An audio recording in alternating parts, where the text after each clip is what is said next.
शिव ओम Vibha creation में आपका बहुत बहुत स्वागत है।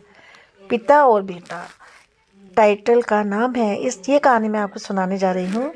शाम का समय था। ऑफिस से घर आने के बाद पिताजी ऑफिस से फाइल में उलझा हुआ था। तभी उसका 8 साल का बेटा पास आया और बोला, पापा क्या मैं आपसे पूछ सकता हूँ कुछ बात? हाँ बेटे पूछो। फाइल से नज़र हटाओ तो पिता ने जवाब दिया। आप 1 घंटे की कितना कमा लेते हैं? बेटे ने पूछा। इस अजीब सवाल पर पिता को गुस्सा आया। उसने जवाब दिया, तुम्हें इससे क्या मतलब? क्यों बेकार के सवाल पूछकर मेरा समय बर्बाद कर रहे हो? देखते नहीं मैं काम में बिजी हूँ। पापा बस मैं जानना चाहता हूँ, प्लीज़ बताइए ना। आप 1 घंटे के कितने कमा लेते हैं? बेटा जिद करने लगा। 500 रुपये, पिता ने जवाब दिया और काम में लग गया। ओह, बेटा सिर झुकाकर कुछ सोचने लगा। फिर सिर उठाकर बोला, पापा मुझे 300 रुपये उधार दे सकते हैं? यह सुनना था कि पिता का गुस्सा बढ़ गया। वह बेटे को चिढ़ाते हुए बोले, अच्छा तो तुम इसलिए मुझसे मेरी सैलरी पूछ रहे थे? तुम्हें खिलौने या कोई फालतू सी चीज़ खरीदनी है? अब एक शब्द कहे बिना सीधे अपने कमरे में जाओ और सो जाओ।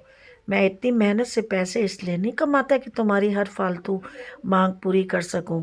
बेटे का चेहरा उतर गया। भारी कदमों से वह वहाँ से चला गया। फिर कुछ देर तक बेटे की बात पर नाराज रहा। फिर काम में लग गया। काम खत्म होने पर उसकी नाराज़गी भी खत्म हो चुकी थी। अब उसे बेटे के प्रति अपने खुद के व्यवहार पर दुख होने लगा। वह सोचने लगा कि हो सकता है कि बेटे को सच में किसी ज़रूरी चीज़ के लिए 300 रुपये की ज़रूरत हो।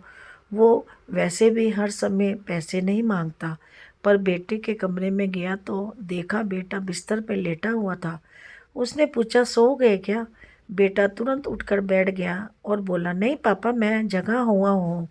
बेटा मैं एक काम की वजह से परेशान था और मेरा काम का गुस्सा तुम पर निकल गया। मुझे तुम पर गुस्सा नहीं करना चाहिए था। ये लो 300 रुपये जो उस समय तुम मुझसे मांग रहे थे। पिता बेटे के पास बैठते हुए बोला, थैंक यू पापा। बेटा चहक उठा। 300 रुपये एक तरफ रख उसने अपने तकिए के नीचे दबे कुछ नोट निकाले और उसे गिनने लगा। ये देखकर पिता को फिर गुस्सा आने लगा। वह गुस्से में बोला, अब तुम्हारे पास पहले से ही पैसे थे तो तुम और पैसे क्यों मांग रहे थे? क्योंकि मेरे पास पूरे पैसे नहीं थे पापा अब हैं। बेटे ने बहुत ही प्यार से जवाब दिया, पापा ये लीजिए 500 रुपये। क्या मैं आपका 1 घंटा खरीद सकता हूँ? प्लीज़ कल आप जल्दी घर आ जाना। मैं आपके साथ डिनर करना चाहता हूँ। बेटे की बात सुनकर पिता जो था हवक रह गया। इस कहानी से हमें ये शिक्षा मिलती है कि हमें पैसे के कमाने की होड़ में हम इतना लग जाते हैं, इतने व्यस्त हो जाते हैं कि हमारा जो परिवार है वो पीछे ही छूट जाता है। हमारे पास अपने प्यार और प्रियजनों के साथ बिताने के लिए समय ही नहीं होता। समय धीरे धीरे अपने हाथ से फिसलता जाता है और समय बीता हुआ समय कभी वापस नहीं आता। इसलिए हमें अपने परिवार को पूरा टाइम देना चाहिए, पूरा उनके साथ में समय बिताना चाहिए, जिससे कि हमारे बच्चे फूलों की तरह महके और प्यार से रहें।